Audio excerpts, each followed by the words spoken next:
कहते हैं आध्यात्म की शरण में जन्म मरण का समाधान है।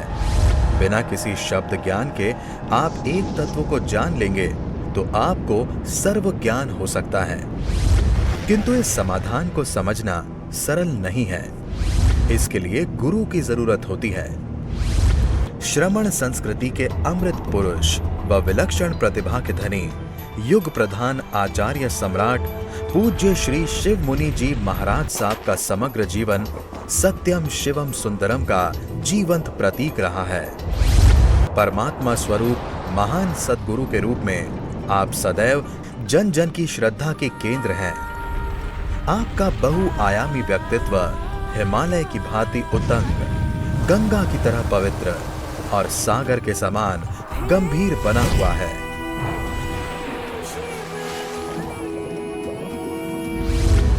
प्यारी गुरुवाणी है, बड़ी ही सुहानी है। अरिहंतान नमो अरिहंतान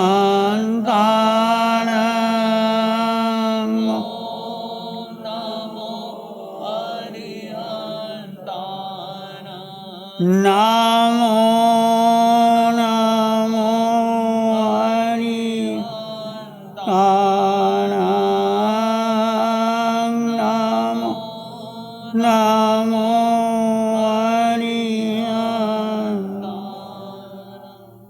अरिहंत परमात्मा महावीर क्षेत्र में विराजमान, जिनकी अनंत अनंत कृपा हम सब पर बरस रही है, उस प्रभु की अनंत करुणा, अनंत मैत्री, अनंत ज्ञान, अनंत साधना को अनंत अनंत नमन प्रार्थना कृतज्ञता के भाव शासनपति भगवान महावीर, इनका धर्म संग धर्म तीर्थ में हम सब धर्म का अमृत पान कर रहे हैं। प्रभु की साधना को, प्रभु के ज्ञान को, प्रभु की मैत्री को अनंत अनंत नमन प्रार्थना कृतज्ञता के भाव आपके सामने उपासक दृष्टांत सूत्र की चर्चा चली है। भगवान महावीर वाणिज्य ग्राम में कुलाक सन्निवेश में वहाँ पधारे, समसरण हुआ, राजा आए, श्रेष्ठ आए, आनंद विवाह गया। भगवान ने दक्षिणा दी, दो मार्ग बताए, एक साधु का मार्ग है, एक श्रावक का मार्ग है। साधु धर्म और श्रावक धर्म के दो मार्ग बताए। साधु के 5 महाव्रत है, 5 सुमति 3 गुप्ती है। श्रावक के 12 अनव्रत है। तो दोनों को बताने के बाद आनंद चिंतन करता है, विचार करता है कि मुझे क्या करना चाहिए। आनंद बहुत प्रतिष्ठित श्रावक था, धनाढ़ था, बहुत धन था, राजा नहीं था पर राजा जैसा था। उसके 12 करोड़ की संपत्ति, 40,000 गायें, 500 चक हल चलते थे, बहुत खेती बाड़ी होती थी और मेरी भूत था। लोग उसकी सलाह लेने आते थे, उसके घर पे, हवेली पे हज़ारों लोगों को वो सलाह देता था, मशवरा कर। तो जब सोचने के बाद सोचा कि मुझे क्या करना चाहिए, चिंतन किया, मनन किया। जैसे आप भगवान के समसरण में कभी गए या कभी किसी गुरु के दर्शन करने के बाद आपको वाणी सुनने के बाद आप चिंतन करो कि मेरे जीवन का लक्ष्य क्या होना चाहिए। सुनना, सुन के चले जाना नहीं, कुछ ग्रहण करना चाहिए। चाहे थोड़ा ही ग्रहण करो, तप करो, दान करो, शील का पालन करो। दान, शील, तप, भावना, जो जैसा क्षमता हो आपको देना ही चाहिए। और धन तो बहुत लोगों के पास होता है, पर धन जो बांटते हैं, लुटाते हैं, उनका नाम रहता है। तो आनंद अपनी साधना में लीन गया, रह रहा है, प्रभु का याद करता है, चिंतन करता है कि प्रभु ने मुझ पर कितनी कृपा की है, मुझे मार्ग बताया, मैंने 12 व्रत ग्रहण कर लिए, यथाशक्ति चल भी रहा हूँ, अनुभव भी कर रहा हूँ कि अभी भी त्रुटियाँ हैं साधना में। 14 वर्ष की निरंतर साधना उसने देखा कि जिस विधि से उसने व्रत ग्रहण किए है उस विधि से उसका पालन नहीं हो सका। आप भी कोई व्रत नियम लेते हैं, पचकान करते हैं, साधना के मार्ग पर अग्रसर होते हैं या ध्यान करते हैं, भगवान की वाणी आती है, तो क्या आप चिंतन करते हैं कि जो भगवान फरमाते हैं उस प्रकार का मैं ध्यान क्यों नहीं कर पाता, मैं क्यों चिंतन नहीं करता, मैं शुक्ल ध्यान क्यों नहीं कर पाता, मेरी धारा खंडित कहाँ होती है। ऐसे अनंत सोचता है, विचार करता है। किसी व्रत नियम प्रतिज्ञा के पालन करने के दो कारण होते हैं, या तो अपनी दुर्बलता, कहीं ना कहीं मन कमज़ोर पड़ जाता है, या कोई ऐसी परिस्थिति आ जाती है कि इसके अनुसार आप नहीं चल पाते। उसने विचार किया कि मेरी कोई दुर्बलता नहीं है, मैं अंतरंग से दृढ़ हूँ, मेरी आस्था, मेरी श्रद्धा दृढ़ है। भगवान महावीर की वाणी पर मुझे अटल विश्वास है, श्रद्धा है, यथार्थता है। मैंने आत्मा का कल्याण करने के लिए व्रत भी ग्रहण कर लिए, परंतु पालन में शिथिलता है। उसके पालन में मेरी दुर्बलता हेतु नहीं है। वातावरण परिस्थिति मेरे अनुकूल नहीं है। शास्त्र में दो सभाएं कही गई, एक अंतर परिषद, एक बाह्य परिषद। अंतर परिषद कौन से होते हैं? जो आपके रिश्तेदार या मित्र वर्ग बाह्य परिषद में आ जाते हैं। माता पिता, भाई बहन, ये अंतर के परिषद होते हैं, घनिष्ठवान। तो दोनों में क्या बाहर के वातावरण में, अंतर के वातावरण में क्या अंतर रहता है? मेरी प्रतिकूलता कहाँ होती है? सोचा, विचार किया, चिंतन किया।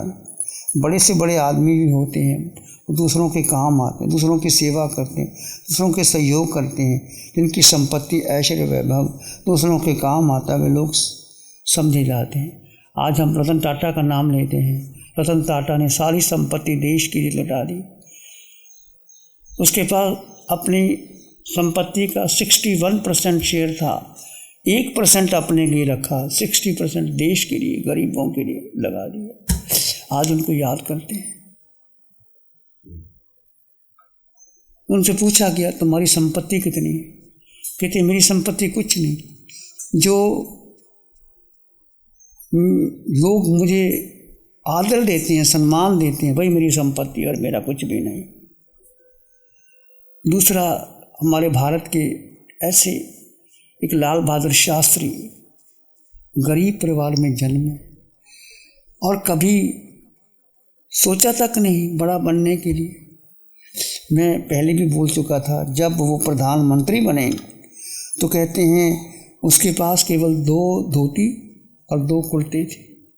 धोती फटी हुई थी और उसकी पत्नी ने कहा कि आप प्रधानमंत्री बन गए हो, नई धोती ले लो, कुर्ता नया ले लो। तो लाल बहादुर शास्त्री ने क्या कहा, करोड़ों लोग हैं भारत के अंदर जिसके पास धोती नहीं है पहनने के लिए, मेरी धोती है तो क्या हो गया, धोती फटी भी काम आ सकती। ऐसे लाल बहादुर शास्त्री, ऐसे ईमानदार व्यक्ति थोड़ी देर के लिए रहे, 18 महीने के लिए रहे, परंतु वो देश में रहते तो कायाकल्प कर देते और नारा दिया, जय जवान जय किसान। भारत की सरहद पर जवान है और किसान खेती करता है, तभी वृद्ध समृद्धि आती। एक अब्दुल कलाम, देश के राष्ट्रपति, बहुत गरीबी में पड़े, अखबार बेचते थे, कुछ भी अपने पास नहीं था। कहते हैं एक बार तो परीक्षा देने गए, परीक्षा देते देते इंटरव्यू में सिलेक्ट नहीं हुए, रिजेक्ट हो गए। तो कहने लगे, उसने सोचा आत्महत्या क्यों ना कर लूं। तो नदी के किनारे ऊपर जाकर आत्महत्या कर, किसी देखा, सन्यासी ने देखा, क्या बात है जवान, क्या कर रहे हो, कि ज़िंदगी का क्या भरोसा है, मैंने इतना परीक्षा देना चाहे और मुझे सिलेक्शन नहीं हुई, कोई बात नहीं, तेरा भविष्य कहीं और होगा, ऐसा मत करो, निराश मत होना ज़िंदगी के अंदर। और उन्होंने कहते मेरे पास तो पैसे भी नहीं है कहीं जाने के। उस सन्यासी ने उनको पैसे दिए और कैसे उन्होंने देश को आगे बढ़ाया और राष्ट्रपति बन गए। और इतने ईमानदार व्यक्ति, उनके परिवार के लोग राष्ट्रपति भवन में आए, बहुत से लोग थे, उनका भोजन किया गया और भोजन का सारा बिल उसने अपने से दिया। ऐसा नहीं कि राष्ट्रपति में आ गए तो भोजन मिला। ऐसे ईमानदार व्यक्ति अब्दुल कलाम, लाल बहादुर शास्त्री, डॉक्टर राजेंद्र प्रसाद, सरदार वल्लभ भाई पटेल। आज पटेल होते तो देश का नक्शा ही को बदल गया होता। तो हम देखते हैं कि लोग याद करते हैं, किनको याद करते हैं?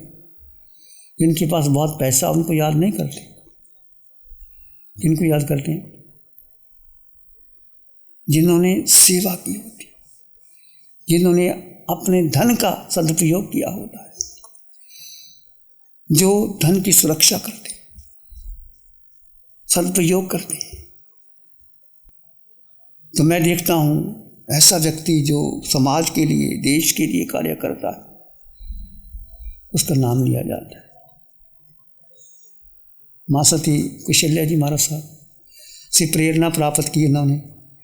ऐसी महान साध्वी, इतनी करुणा, इतनी समता, इतने स्वस्थ नहीं थी। हमने उनके दर्शन किए, बहुत समता थी, बहुत साधना थी, और उनकी प्रेरणा लेकर के चैरिटेबल कार्य कर रहे हैं, संस्था चला रहे हैं, गरीबों के लिए, अस्पताल के लिए कार्य कर रहे हैं। तो मेरे कहने का अर्थ, जो धर्म के लिए, समाज के लिए सेवा करता है, पैसा तो बहुत लोगों के पास है, मुकेश अंबानी के पास है, क्या बड़ी बात है, अपने बेटे की शादी के लिए करोड़ों रुपए खर्च कर दिए। तुम भी अपने बेटों के लिए शादी कर दोगे, कोई बड़ी बात नहीं। जो देश के लिए, समाज के लिए, गरीब के लिए काम आता है, उनको दुनिया याद करती है। व्यक्ति आता है, चला जाता है, परंतु जो कार्य किया होता है उसको लोग याद रखते, याद ना भी रखे, परंतु जो धन जो आया है देश की रक्षा के, आज मोदी का नाम लिया जाता है। नरेंद्र मोदी ने जो कार्य किया, क्या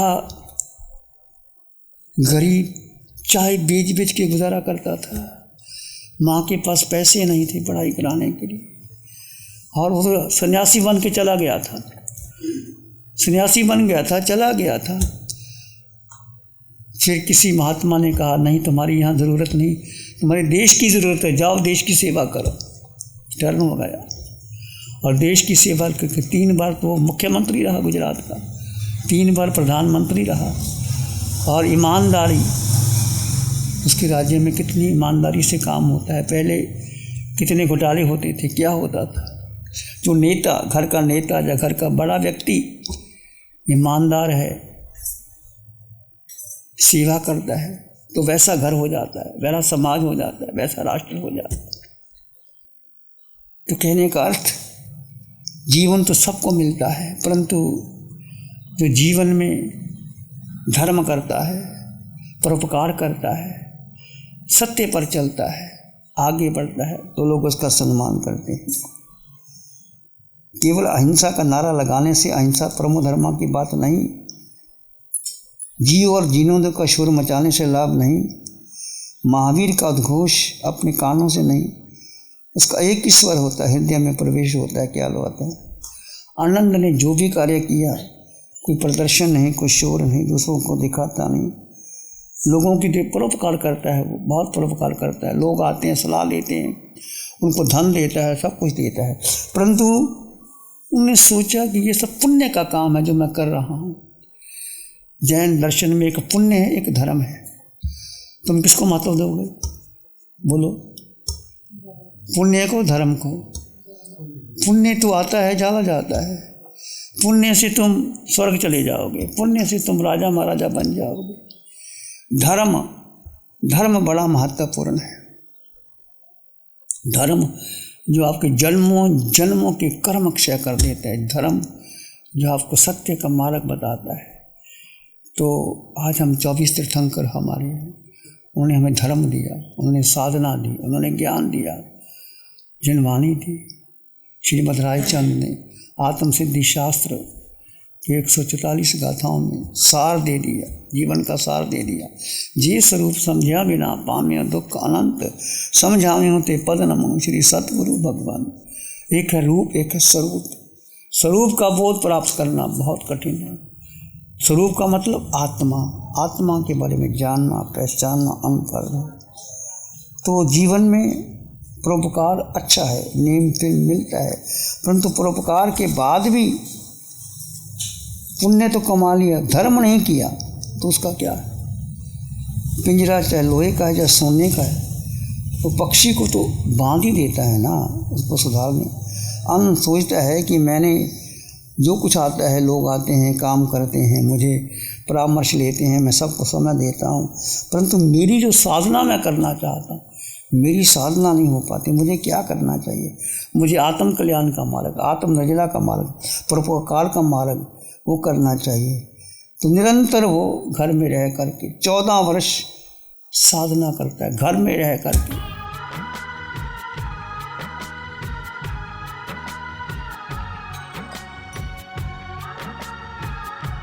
ध्यान करेंगे, आंखें बंद, मन वचन काया शांत, शरीर शांत, विचार शांत, सृष्टि शांत, वातावरण शांत, हर दिशा हर किनारा शांत शांत। सिर के सिरे से पांव की अंगूठे तक अपने भीतर शुद्ध चेतना का एहसास कीजिए। तुम मात्र आत्मा हो। इस आकार में निराकार आत्मा, शुद्ध आत्मा, पवित्र आत्मा, निर्मल आत्मा, संपन्न आत्मा, परिपूर्ण आत्मा, सिर के सिरे से पांव के अंगूठे तक अपने भीतर शुद्ध चेतना का एहसास कीजिए। दो तत्व साथ हैं पर दोनों जुदा जुदा हैं।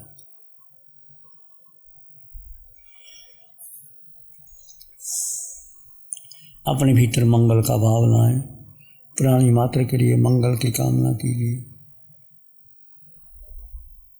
नमन करें हम धर्म को, धर्म बड़ा बलवान। नमन करें हम धर्म को, धर्म बड़ा बलवान। धर्म सदा रक्षा करे, धर्म करे कल्याण।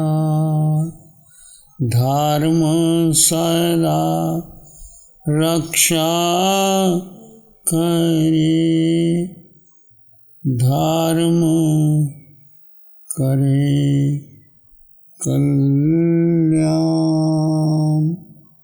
सबका भला हो, सबका मंगल हो, सबका शुभ हो। इसी में एक लंबा गहरा श्वास लें, अरिहंत परमात्मा के चरणों में अनंत कृतज्ञता ज्ञापन करें। एक और लंबा गहरा श्वास, अरिहंत परमात्मा के चरणों में नमन और वंदन। दोनों हाथों को आंखों पे ले जाएं, हल्का सा स्पर्श, धीरे से आंखें खोल सकते हैं। नमो अरिहंतानंग, नमो सिद्धानंग, नमो आर्यानंग, नमो विजयनंग, नमो लोय सब सावनंग। श्री चतारी मंगलम, अरहंता मंगलम, सिद्धा मंगलम, साहू मंगलम, केवली पाणतो धम्मो मंगलम।